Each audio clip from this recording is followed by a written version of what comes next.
Hello hello hello. Hello बच्चों, तो कैसे हो आप सब? मैं आशा करता हूँ सही मस्त होगे और जबरदस्त होगे। तो बेटा मेरा कल नीट 2025 का जो बैच है वो खत्म हो गया, मतलब फिनिश हो गया, कंप्लीट हो गया। आज मैं अब चर्चा करने वाला हूँ 2027 की, कि नीट 2027 में हमको क्या करना है, कैसे करना है, क्या हम कर सकते हैं, राइट। इस वीडियो को आप एंड तक देखना, क्लास 11th के बच्चों के लिए है। ये वीडियो किसके लिए? क्लास 11th के बच्चों के लिए। क्लास 12th के बच्चों के लिए अलग वीडियो में लाऊंगा, ड्रॉपर के लिए अलग लाऊंगा। आज ये क्लास 11th के लिए है। क्लास 12th और क्लास ड्रॉपर, जो ड्रॉपर वाले बच्चे हैं वो 1 या 2 दिन वेट करें। You will get a video on कि हम क्या करने वाले हैं, क्या आपको करना चाहिए, कैसे करना चाहिए, राइट। क्लास 11th के बच्चे, सबसे पहले बच्चे आप ये बताओ कि आप अगर इस वीडियो को देख रहे हो, पक्का आप नीट की तैयारी करने वाले हो, राइट। आप नीट के एस्पिरेंट हो, ठीक है। तो you are a NEET aspirant. Just a second, ये, हाँ। तो आप नीट के एस्पिरेंट हो बेटा।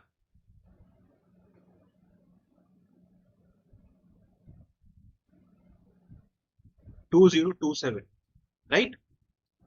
अब नीट में 3 सब्जेक्ट आते हैं। आई होप आप फेमिलियर होगे। पहले तो बायोलॉजी आता है, दूसरा केम आता है, और तीसरा आता है फिजिक्स। ठीक। मैं हूं फिजिक्स का फैकल्टी। तो मैं आपका जो डिस्कशन इस वीडियो में रहेगा वो मेनली फिजिक्स के अराउंड रहेगा। मैं फिजिक्स के आपको स्ट्रेटेजी बताऊंगा, और स्ट्रेटेजी बताने से ज्यादा इंपॉर्टेंट बात जो इसमें मैं डिस्कस करने वाला हूं, वो होगा मिस्टेक्स जो बच्चे करते हैं, हर साल करते हैं, और जिसकी बड़ी कीमत उनको चुकानी पड़ती है, राइट। अभी आप जस्ट स्टार्ट कर रहे हो क्लास 11th, तो इन मिस्टेक्स को अवॉइड कीजिएगा, और मेरी आने वाले 10 मिनट, 15 मिनट, 20 मिनट की बातों को ध्यान से सुनिएगा, और नीचे कमेंट छोड़ के जाइएगा, ठीक है। जिसमें मैं आपसे कनेक्ट, आपकी बातों को और आपकी जो प्रॉब्लम्स हैं या जो आपके थॉट्स हैं, आपके डाउट्स हैं, उनको क्लियर कर सकूं, राइट। सबसे पहली बात है how to approach class 11th physics. उससे भी पहले है what mistakes do student make. 11th class में स्टूडेंट क्या मिस्टेक करते हैं? बहुत सारे बच्चे एक भारी मिस्टेक 11th क्लास में करते हैं, जिनसे उनकी जो सिलेक्शन की प्रोबेबिलिटी होती है वो ड्रास्टिकली रिड्यूस हो जाती है। वो मिस्टेक्स क्या है? पहला बात है नो इन डेप्थ स्टडी, नहीं। उस पहला है टू मच यूट्यूब। कैसी बात कर रहे हो सर, आप यूट्यूब पे वीडियो बना रहा हूँ? हाँ बेटा, यूट्यूब पे मैं वीडियो बना रहा हूँ, पर यूट्यूब एक आपसे कंटेक्ट करने का या आप तक पहुंचने का एक जरिया है। प्रॉब्लम क्या है, जब आप यूट्यूब पे रिलाई करने लगते हो ना, तो जो सोशल मीडिया इन्फ्लुएंसर्स वो क्या करते हैं फिर? आपकी इनसिक्योरिटीज को एक्सप्लॉइट करते हैं। क्या करते हैं?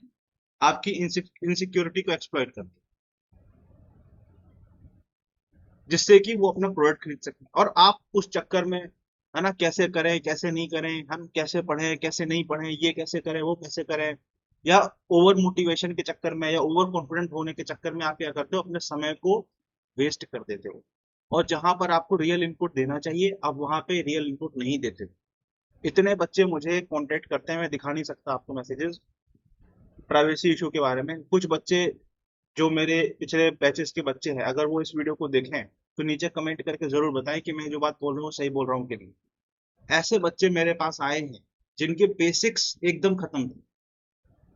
और बेसिक्स से मेरा मतलब है बेसिक मैथ, वेक्टर, ये 11th के टॉपिक्स हैं, ये बेसिक्स हैं जिनका यूज पूरी फिजिक्स में होता है। और उन बच्चों का बेसिक मैथ और वेक्टर भी क्लियर नहीं था, वो भी मैंने क्लियर करवाया। और ये बच्चे ड्रॉपर, जिनकी ड्रॉपर में बैच की बात करो, कि ड्रॉपर बैच में, ड्रॉपर में ऐसे बच्चे मेरे पास आए, ऐसे बच्चे मुझे मिले कि जिनकी मैथ्स और वेक्टर्स भी जिनको नहीं आता था, जिनको एनएलएम में एफबीडी बनाना नहीं आता था, बहुत बेसिक चीजें हैं बेटा।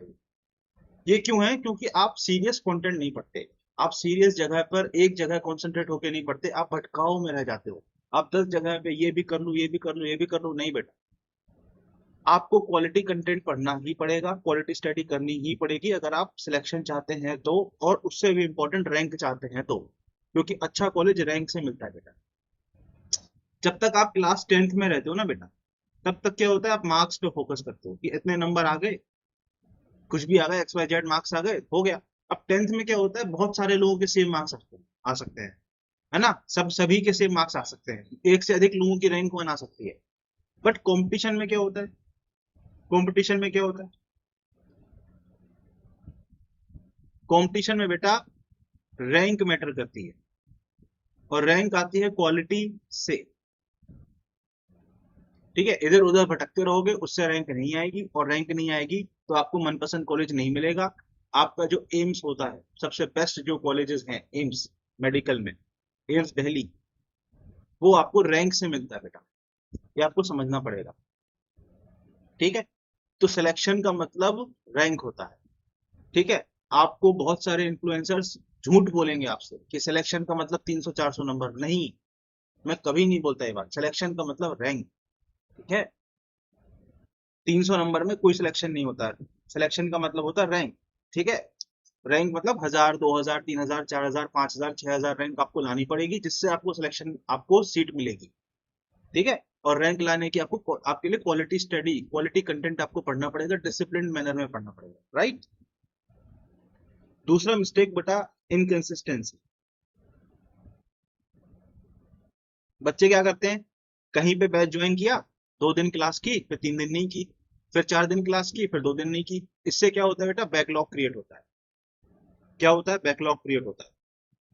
अब आप यूट्यूब पे ना सर्च करके देख लेना, I created my backlog and my journey got wasted, या माई 2 years गॉट वेस्टेड।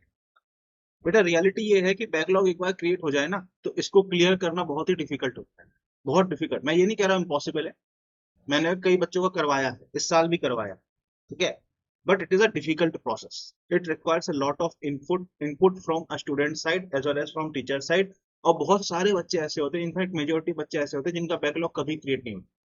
तो ये एक ऐसी बीमारी है जो अगर एक बार हो जाए तो उस बीमारी का समाधान करना आसान नहीं होता। तो इनकंसिस्टेंसी से क्या होता है, आप बैकलॉग क्रिएट कर लेते हो, और बैकलॉग से क्या होता है, आपकी पूरी प्रिपरेशन डिले हो जाती है। क्यों? क्योंकि अब जो आप सब्जेक्ट पढ़ने वाले हो वो क्या है, इंटरकनेक्टेड है। क्या है बेटा, वो इंटरकनेक्टेड। मतलब सर, एक चैप्टर फिजिक्स का दूसरे से कनेक्टेड है, दूसरा तीसरे से कनेक्टेड है, तीसरा चौथे से कनेक्टेड है। एक चैप्टर आपने बिगाड़ा, आपको दूसरा नहीं समझ में आएगा, तो तीसरा भी नहीं आएगा, चौथा भी नहीं आएगा, फिर वहां से आपकी पूरी फिजिक्स खराब हो जाएगी। तो इनकंसिस्टेंसी ना रखें, जो टीचर बोल रहा है उसको सुने, उसकी बात समझें, उसको फॉलो करें। जिस भी टीचर से आप फॉलो करते हो, या जिस भी टीचर को आप देख रहे हो, जिसका जहां भी देख रहे हो, मैं ये नहीं बोल रहा हूँ मुझे देखो, जहां भी देख रहे हो उसको आप फॉलो करो। ठीक है, तो ये एक प्रॉब्लम है बच्चों की, इनकंसिस्टेंसी वाली, कि भाई 2-4 दिन तो जोश जोश में करते हैं, फिर छोड़ देते हैं, right. Third, study quality content, अभी जो मैंने बोला। अब क्वालिटी कंटेंट का मतलब क्या होता है, ऐसे टीचर से पढ़ो जो स्टैंडर्ड बुक्स कराए, स्टैंडर्ड सोर्सेस कराए। यूट्यूब पे बहुत सारा फालतू का कंटेंट पड़ा हुआ है। ठीक है, फालतू का कंटेंट। ठीक है, फालतू का कंटेंट बिक रहा है, बुक्स बिक रही है, वो दुनिया भर, उन पे रिलाय मत करो बेटा, स्टैंडर्ड सोर्सेस करो, स्टैंडर्ड सोर्सेस करो। ठीक है, स्टैंडर्ड सोर्सेस क्या है मैं आगे बताऊंगा, बट आपको क्वालिटी कंटेंट पढ़ने पड़ेंगे, क्वालिटी क्वेश्चंस करने पड़ेंगे।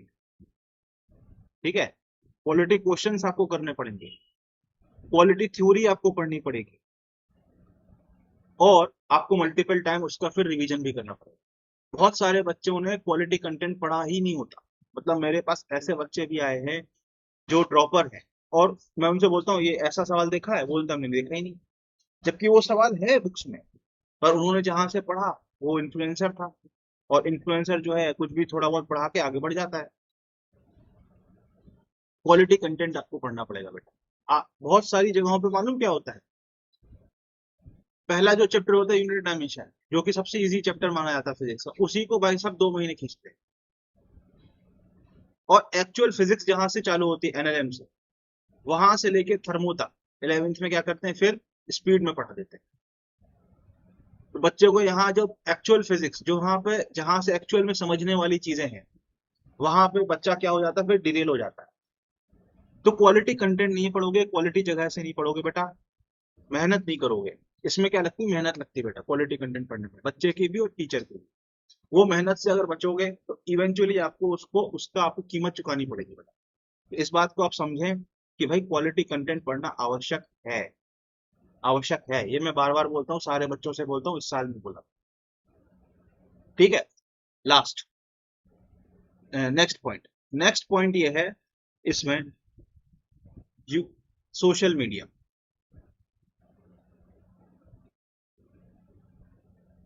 भाई सोशल मीडिया को अवॉइड करना है, ठीक है। इंस्टा को, वाईटी को भी, एंड एक्सेप्ट। एक बार आप टीचर चुन लो, एक बार आप प्लेटफॉर्म चुन लो, एक बार आप अपनी स्ट्रेटेजी समझ लो, एक बार आप बना लो, और उसके बाद सोशल मीडिया से दूर हो जाओ। जब तक आप कंसिस्टेंसी के साथ क्लास में जो पढ़ाया जा रहा है उसको सब नहीं पढ़ोगे, फिर जो होमवर्क दिया जा रहा है उसको नहीं पढ़ोगे, होमवर्क नहीं करोगे, फिर आपका जो डिस्कशन हो रहा है वो डिस्कशन का पार्ट नहीं बनोगे, टेस्ट नहीं दोगे रेगुलर बेसिस पे, तो बेटा कुछ भी सब बेकार। यूट्यूब से क्या होता है, आपको एक सेंस ऑफ सिक्योरिटी मिल जाती है, फेक सेंस ऑफ सिक्योरिटी मिल जाती है। कैसे? यूट्यूब पे क्या होगा, वन शॉट्स आपको दिख जाएंगे, कोई वन शॉट करा रहा होगा, आपको क्या मिल जाएगा, एक फेक सेंस ऑफ सिक्योरिटी मिल जाएगा। क्या रे, हमने तो चैप्टर को ढंग से पढ़ा नहीं, कोई बात नहीं, हमारे कोई टीचर आएंगे वो वन शॉट में पढ़ा देंगे और हम सीख जाएंगे। यार इतना ही आसान होता सीखना सब्जेक्ट को और सब्जेक्ट पे ग्रास्प बनाना, तब तो यूट्यूब पे सब कुछ अवेलेबल है, तब तो फिर सबको यू सिलेक्शन हो जाना चाहिए। फेलियर क्यों होता है, वाई डू पीपल फेल? अगर इतना ही आसान है सीखना तो हजारों लाखों वन शॉट पड़े हुए हैं यूट्यूब पर, और एक से बढ़ के एक टीचर के पड़े हुए हैं। बेटा सिलेक्शन होता है डिसिप्लिन से। आप एक क्लास को प्रॉपरली कर रहे हो, फिर उसका होमवर्क कर रहे हो, फिर उस नोट्स को आप रिवाइज कर रहे हो, फिर क्वालिटी क्वेश्चंस खुद से लगा रहे हो, फिर डिस्कशन जब हो रहा है उसका पार्ट बन रहे हो, टेस्ट दे रहे हो, ये सारी प्रोसेस को आप थ्रू आउट द ईयर जब करते हैं तब सिलेक्शन होता है। ये बात प्लीज समझो, there is no shortcut to success, there is no shortcut to success. ठीक है, कोई शॉर्टकट नहीं है सक्सेस का, राइट? कोई शॉर्टकट नहीं होता बेटा। ठीक है। नेक्स्ट पॉइंट, नेक्स्ट जो गलती बच्चा करता है वो क्या करता है, ऑलवेज अटेंड लाइव क्लासेस। जो रिकॉर्डेड क्लासेस होती है ना बेटा, उसका पर्पस क्या होता है, उसका पर्पस होता है कि मान लो कभी किसी बच्चे के पास अर्जेंसी आ जाए, कहीं उसको अर्जेंटली जाना पड़ जाए, तो उसके पास एक ये हो कि हाँ क्लास रिकॉर्डेड उसको मिल गई, तो उसने कर ली एक क्लास या दो क्लास या चार क्लास। बहुत सारे बच्चे क्या करते हैं, क्लासेस लाइव अटेंड ही नहीं करते। इससे इम्पैक्ट क्या पड़ता है, इससे इम्पैक्ट ये पड़ता है कि वो टीचर से जुड़ नहीं पाते, टीचर को पता ही नहीं चलता साल भर कि बच्चे की दिक्कत क्या है, बच्चा लैग कहाँ कर रहा है, बच्चा अपने डाउट नहीं पूछता। लाइव क्लास जो बच्चे नहीं करते वो डाउट्स नहीं पूछते। क्यों? लाइव अटेंड ही नहीं करोगे, डाउट कैसे पूछोगे? डाउट नहीं पूछोगे तो आप कभी आपको मोटिवेशन ही नहीं आएगा क्लास में घर पे सवाल करने का। भाई घर पे सवाल करने का मोटिवेशन कब आता है? कोई बच्चे बोलेंगे यूट्यूब देख के आता, नहीं। वो मोटिवेशन तब आता है जब आपको होमवर्क दिया जाए और उसको क्या किया जाए, डिस्कस किया जाए, और फिर उस डिस्कशन में आप अपने क्या पूछो, डाउट पूछो। और ये डाउट जब आपको पता रहेगा कि टीचर डाउट लेने वाले हैं, डिस्कस करने वाले हैं, तो ये आपको मोटिवेशन देगा कि यार हमको सवाल करने हैं घर पे। यूट्यूब से नहीं आता। अब प्रॉब्लम क्या है, आप डिस्कशन का पार्ट कब बनोगे, जब आप क्लास लाइव करोगे। अब क्लास ही आप रिकॉर्डेड कर रहे हो तो आप डिस्कशन का पार्ट नहीं बनोगे, तो आपको होमवर्क करने का मोटिवेशन नहीं आएगा, तो आप डाउट नहीं पूछोगे, तो आपके कॉन्सेप्ट्स क्लियर नहीं होंगे, तो आपका बैकलॉग बन जाएगा। ये एक पूरा लूप है, फिर इसमें फंस जाता है। इन चीजों को बेटा अवॉइड करें, राइट? ये कुछ बेसिक बातें हैं, मैं लंबी वीडियो नहीं बनाना चाहता, कुछ बेसिक बातें प्लीज अवॉइड करें। ठीक है, इनको आप प्लीज अवॉइड करें। ठीक है। फिर बात आता है how to approach class 11th physics. बेटा फिजिक्स जो सब्जेक्ट है, या मैं साइंस की बात करूं, ठीक है, साइंस की बात करूं, तो साइंस जो चीज होती है, या कोई भी सब्जेक्ट, सिर्फ साइंस नहीं, मैं कोई भी सब्जेक्ट की बात करूं, पर यहाँ मैं साइंस पे स्पेसिफिकली फोकस करूंगा। साइंस को सीखने के लिए आपको एक प्रोसेस फॉलो करनी होती है। प्रोसेस क्या है? प्रोसेस बहुत सिंपल है। प्रोसेस ये है कि क्लास करो, क्लास में टीचर की जिम्मेदारी है कि इन डेप्थ पढ़ाए, क्लास के आप नोट्स करो, रिवाइज, नोट्स आपके होने चाहिए, नोट्स को रिवाइज करो। फिर आपको स्टैंडर्ड बुक सॉल्व करना है जो आपको टीचर रेफर करेगा, और स्टैंडर्ड बुक सॉल्व करने के बाद इसका होना चाहिए डिस्कशन। ठीक है, स्टैंडर्ड बुक एंड आपको अगर डीपीपी कुछ टीचर ने दी है तो वो, और फिर फाइनली आपको उस टॉपिक का टेस्ट देना है। ये आपका प्रोसेस है, this is the process.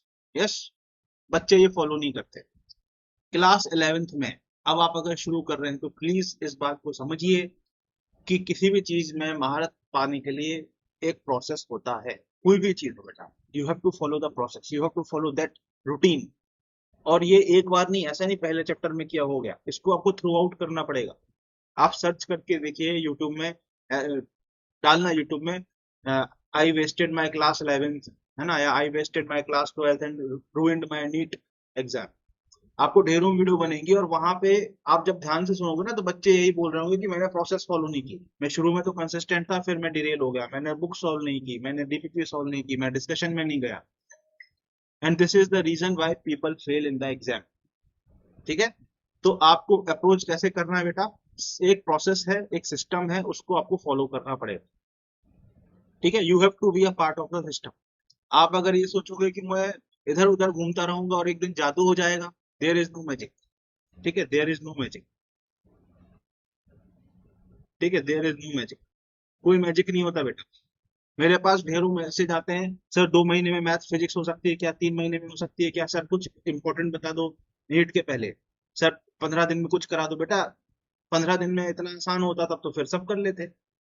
You have to follow the system. अगर आप रियली सब्जेक्ट, बेटा एक बात ध्यान रखो, सिलेक्शन तभी होगा जब आप सब्जेक्ट को सीखोगे, रटोगे नहीं, सीखोगे। और सीख आप तभी सकते हो जब आप क्या करोगे, डिसिप्लिन के साथ सिस्टम फॉलो करोगे।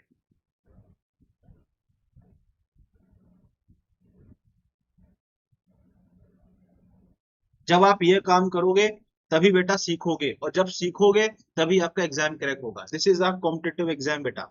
यहाँ पे रैंक आता है, यहाँ पे ये नहीं है कि बस आपने रट लिया और हो गया। आपके नोट से सवाल आएंगे, नहीं भाई, क्वेश्चन नए आएंगे, क्वेश्चन घुमा के पूछे जाएंगे, आपका जो कंसेप्ट है उसको चेक किया जाएगा, आपकी कैलकुलेशन को चेक किया जाएगा। वो तभी आप कर पाओगे एग्जाम में जब आप एक्चुअली सब्जेक्ट को सीखोगे। और सीखोगे कब, जब आप सिस्टम को फॉलो करोगे एक तरीके से, एक प्रॉपर वे में आप चीजों के साथ चलोगे, टीचर के साथ चलोगे, किसी को फॉलो करोगे ढंग से। ठीक है, तो बेटा 11th क्लास की फिजिक्स को अप्रोच करने का एक ही तरीका है, फॉलो द सिस्टम। ठीक है, क्यों मैं बोल रहा हूँ, ये इंपॉर्टेंट क्यों है, ये स्लाइड में क्यों लेकर आया, क्योंकि 11th क्लास की जो फिजिक्स है ना बेटा, यहाँ पे आपके बेसिक्स डेवलप होते हैं। ठीक है, यहाँ बेसिक मैथ आप सीखते हो, वेक्टर सीखते हो, जो पूरी फिजिक्स में यूज होता है। नंबर 2, आप यहाँ पे कुछ बहुत ही इंपॉर्टेंट पार्ट्स हैं फिजिक्स के मेनली 5 पार्ट मैं आपको लिख के बता देता हूँ। फिजिक्स के 5 पार्ट है। पहला पार्ट क्या होता है बेटा, मैकेनिक्स। नेक्स्ट पार्ट क्या होता है, थर्मोडायनेमिक्स।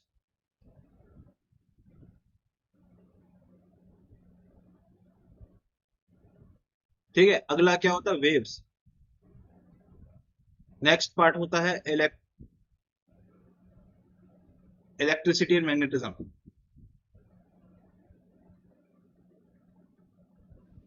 ठीक है, फिर नेक्स्ट क्या होता है, ऑप्टिक्स। ठीक है, नेक्स्ट क्या होता है, मॉडर्न फिजिक्स। ये होते हैं मेनली, मोटा मोटा हम बोले तो 5। हम पूरी फिजिक्स को 5 पार्ट में, 5 नहीं सॉरी, 6 पार्ट में डिवाइड कर सकते हैं। पूरी फिजिक्स को हम क्या कर सकते हैं, 6 पार्ट में डिवाइड कर सकते हैं बेटा। नाउ मैं क्यों इस बात पे ये वीडियो क्यों बना रहा हूँ, मैं क्यों समझा रहा हूँ आपको, मैं इसलिए समझा रहा हूँ क्योंकि ये वाला पार्ट आप 11th में पढ़ोगे, मैकेनिक्स। थर्मो भी आप 11th में पढ़ोगे, वेव्स भी आप थर्मो में 11th में पढ़ोगे, इलेक्ट्रिसिटी एंड मैग्नेटिज्म 12th में पढ़ोगे, ये भी 12th में पढ़ोगे, और ये भी 12th में पढ़ोगे। अब आपको दिख रहा है 50%। ठीक है, और ये क्या है, मेजर पार्ट। ये किसी भी कॉम्पिटेटिव एग्जाम का मेजर पार्ट है, लगभग 50% के आसपास पेपर यहाँ से आने वाला है। तो कोई बच्चा ये सोचे कि हम 11th बर्बाद कर लेंगे फिर 12th के दम पे कर लेंगे, नहीं बेटा। बैकलॉग बना लोगे तो इतना बड़ा बैकलॉग बन जाएगा कि उसको कवर करना आसान नहीं होगा। इसलिए आज समझा रहा हूँ कि सिंस इट इज, और ये बेटा ये एक मेजर चीज है, क्यों, क्योंकि मैकेनिक्स का एप्लीकेशन इलेक्ट्रिसिटी एंड मैग्नेटिज्म में भी होता है।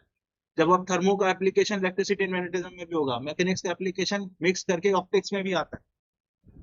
ठीक है, वेव्स का एप्लीकेशन आपका मॉडर्न फिजिक्स में होता है, वेव्स के बेसिक आइडियाज का एप्लीकेशन मॉडर्न फिजिक्स में भी आपको देखने को मिलेगा।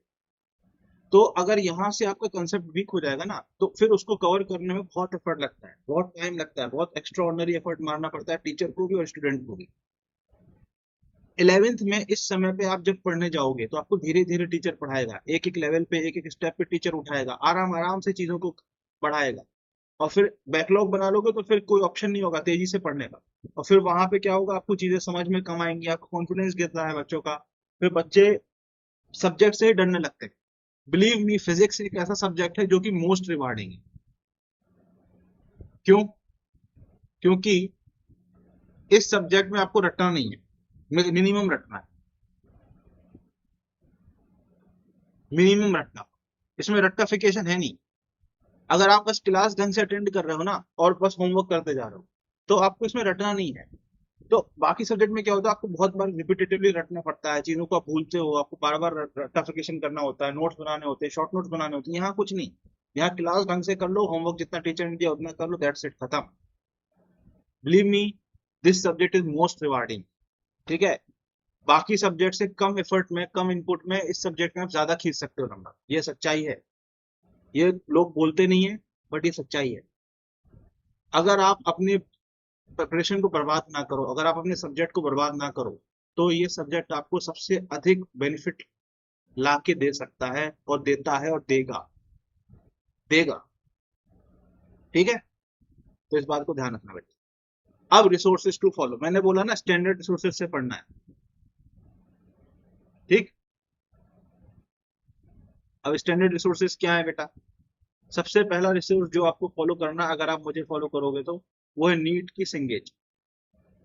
ये बुक आपको फ्लिपकार्ट पे मिल जाएगी, अमेजन पे भी मिल जाएगी। ठीक है? इसके दो पार्ट्स हैं। पार्ट वन में 11th है, और पार्ट टू में 12th है। आपको सिर्फ पार्ट वन परचेज करना है अभी। ठीक है? इसकी पीडीएफ के चक्कर में नहीं पढ़ना बेटा, इसका आपको पास हार्ड कॉपी होनी चाहिए। ठीक है? No PDF, you should have hard copy. अब एक बच्चा बोलेगा कि सर हमारे पास तो हमारे भैया है, दीदी की, या कहीं से सेकंड हैंड है, चलेगा। अगर आपके पास सेकंड हैंड बुक है तो भी चलेगा, नहीं खरीदने की जरूरत नहीं है। बट आपके पास हार्ड कॉपी होनी चाहिए। पीडीएफ पीडीएफ के चक्कर मत पड़ना, प्रॉपरली इसको सॉल्व करना है, इसको डिस्कस करना है। ठीक है? तो we will solve it, we will discuss it properly. ठीक? इसके अलावा कोई भी रिसोर्सेज की जरूरत होगी तो वो मैं आपको प्रोवाइड कर दूंगा, या समय आने पे मैं खुद ही बता दूंगा कि ये चीज आपको लेनी है। बट एज ऑफ नाउ सिर्फ आपको एक चीज चाहिए है, वो है नीट की सिंगेज की किताब। That's it and nothing else. Right? अब मेरा फ्यूचर प्लान क्या है बेटा? मेरा फ्यूचर प्लान है इन डेप्थ पढ़ाऊं, इन डेप्थ स्टडी करूं। ठीक है? अब इन डेप्थ स्टडी को करने के दो तरीके हैं। क्या है? दो तरीके। एक तरीका तो है वाईटी पे पढ़ना, बट यहाँ पे क्या है, डिस्ट्रैक्शंस। यहाँ पे क्या है, डिस्ट्रैक्शंस है। यहाँ डिसिप्लिन नहीं बन सकता, इम्पॉसिबल है। ठीक? दूसरा है, हम जूम के थ्रू पढ़ें, जूम के थ्रू, जूम मीटिंग से पढ़ें। इसका आपने एग्जाम्पल आप देखना चाहते हो तो मेरा चैनल देखो, मैंने पिछले साल जूम के थ्रू पढ़ाया है। और आपको समझ में आएगा कि कैसे हम पढ़ते थे, एक दूसरे से बात करते थे, मैं बच्चों से बात करता था, बच्चा मेरे से इंटरेक्ट करता था, वो मुझसे डाउट पूछता था। एक टू वे कम्युनिकेशन वाली चीज थी। मतलब इससे हमको ऑफलाइन वाली स्टडी मिल जाएगी, ये ऑफलाइन वाली स्टडी है। ये क्या है, ऑफलाइन वाली स्टडी। और ये यूट्यूब वाली बस है, मतलब क्या कहते हैं इसको, है मतलब वीडियो डाल दी, आपने देख लिया, देखा तो देखा, नहीं देखा तो नहीं देखा, मतलब मन मर्जी वाली चीज है ये। ठीक है? तो आपके पास दो ऑप्शन है बेटा, ऑप्शन वन ये है, ऑप्शन टू ये है। ठीक है? आपको कमेंट करके बताना है कि कौन सा ऑप्शन आपको चाहिए। ठीक है? मैं तो ऑप्शन टू के बारे में सोच रहा हूँ, बाकी आपको बताना है। ठीक है? क्योंकि ऑप्शन टू में फिर जितने बच्चे होंगे उस हिसाब से मैं प्लान बनाऊंगा। ठीक है? नहीं तो फिर मेरे पास ऑप्शन वन रहेगा। राइट? अगर ऑप्शन टू पढ़ना है आपको, ऑप्शन टू से जाना है, तो उसके लिए फिर प्लान कैसे होगा, क्या होगा, मैं आपको एक दिन में बता दूंगा। तो you have to go there and you have to commit. ठीक है, कमेंट में आपको बताना है और वहां से आपको वहां उस कमेंट्स को देख के मैं डिसीजन लूंगा कि कैसे हमको करना है, क्योंकि अभी फ्यूचर प्लान अभी क्लियर नहीं। ठीक है, तो मैं आगे का प्लान कर रहा हूँ। तो बच्चों का रिस्पॉन्स देख के ही डिसीजन लिया जा सकता है ना। मुझसे कांटेक्ट में आने के लिए क्या करें? मेरा टेलीग्राम चैनल है बेटा। क्या है मेरा टेलीग्राम चैनल? ठीक, वो टेलीग्राम चैनल की लिंक इस चैनल के डिस्क्रिप्शन में है। वहां जाके आप उसको करो ज्वाइन। वहां सारे नोट्स मेरे आपको मिल जाएंगे। सारी चीजें जो भी मेरा फ्यूचर में मैं कुछ भी कम्युनिकेशन आपसे करूंगा, कुछ भी मटेरियल दूंगा, कुछ भी दूंगा, तो वहीं टेलीग्राम चैनल पे दूंगा। तो इसको आपको ज्वाइन करना है। इसका लिंक आपको इस चैनल के डिस्क्रिप्शन में मिल जाएगा, नीचे मैं डाल भी दूंगा। दूसरा, नीचे मैंने एक फॉर्म डाला है, गूगल फॉर्म। ठीक है, अगर आप 11th के बच्चे हैं और अगर आप ऑप्शन 2 ऑप्ट करना चाहते हैं तो उसको आप फिल करना, जिससे मुझे पता चलेगा कि क्या करना है, कैसे करना है। तो एक गूगल फॉर्म है जो इस चैनल के इस वीडियो के नीचे डला हुआ है, जिसका लिंक, उसको जाके आपको भरना है। ठीक है, बेस्ड ऑन दैट फिर मैं डिसीजन ले पाऊंगा कि आगे बढ़ना कैसे है। ठीक है बेटा, तो बेसिकली डिसीजन आपके हैं। ठीक, मैं क्या पढ़ाता हूँ, कैसे पढ़ाता हूँ, मेरा स्टाइल क्या है पढ़ाने का, कंटेंट का लेवल क्या है, ये आप सब जाके देख सकते हो। मेरे चैनल पे बतेरी वीडियो पड़ी हुई है, पिछले पिछले साल जो मैंने पढ़ाया था पूरा वहां पे डला हुआ है। राइट, कंटेंट में जो देता हूँ बेटा, वो कोटा वाला बेस्ट कंटेंट होता है।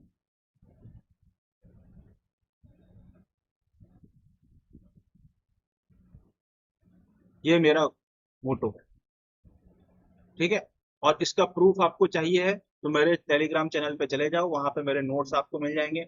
मेरे इसी चैनल पे जो वीडियोस पड़ी हुई उनको आप देख सकते हो। Best questions, best quality, this is my motto. ठीक है, मैं कोई फेक मोटिवेशन नहीं देता। आपने देखा होगा, मेरे चैनल पे जाके देखो, मैंने पिछले साल में कोई जेनरिक वीडियो नहीं डाली। बच्चों को एक्साइट करने का मेरा कोई वो नहीं होता कि अरे तू पढ़ेगा तू तोड़ेगा, ऐसी बातें मैं नहीं करता। मैं बात करता हूँ कि टॉप 100 में रैंक कैसे लाए, टॉप 1000 में रैंक कैसे लाए, मैं इस पे बात करता हूँ। तू पढ़ेगा तू तोड़ेगा से कुछ नहीं होता, क्वालिटी से होता है जो होता है। बहुत क्लियर है, सिंपल है, क्रिस्टल क्लियर है। आज नहीं आपको समझ में आएगा तो 1 साल बाद समझ में आएगा, पर आएगा जरूर, क्योंकि सच यही है। This is the ultimate truth. ठीक है भाई, तो कमेंट आपको करना है और ये फॉर्म आपको भरना है। उसके आधार पर मैं डिसीजन लूंगा और आपको 1 से 2 दिन के अंदर बताऊंगा। तो आपको, आप समझ ही गए हो कि आपको इस वीडियो को जितना ज्यादा हो सके शेयर करना है। ठीक है, जिसमें फिर मैं डिसाइड कर पाऊंगा ना कि क्या करूं कैसे करूं। राइट, तो मिलते हैं जल्द ही। फॉर्म भर दीजिए, टेलीग्राम को ज्वाइन कर लीजिए, जहां पे आपको मेरे नोट्स सब कुछ वहां से आपको मिल जाएगा। और कमेंट करके आप बताइए कि आपको ऑप्शन 1 ऑप्शन 2 में से क्या करना है। ठीक है, जूम की क्लास कैसे होती है उसका बहुत सारे वीडियोस मेरे पड़े हुए चैनल पे है, आप जाके देख सकते हो किस तरीके से क्लास होती है। बच्चे मुझसे डाउट पूछ पाते हैं लाइव, मैं बच्चों से डाउट, एक लाइव क्लास होती है, कोई भी आप लाइव क्लास कर सकते हो ना, वैसी एक लाइव क्लास होती है। और वाईटी में क्या होता है, बस आपका 1 साइडेड इंटरेक्शन होता है। वाईटी में मैं बस रिकॉर्ड करके डाल दूंगा, जैसे इस वीडियो को आप देख रहे हो, आप मुझसे पूछ नहीं सकते। ठीक है, तो ये फर्क है दोनों में। तो अब आप जाके देख लीजिए, डिसीजन ले लीजिए, कमेंट करके बताइए, गूगल फॉर्म आप भर दीजिए। मिलते हैं जल्दी, बाय बाय।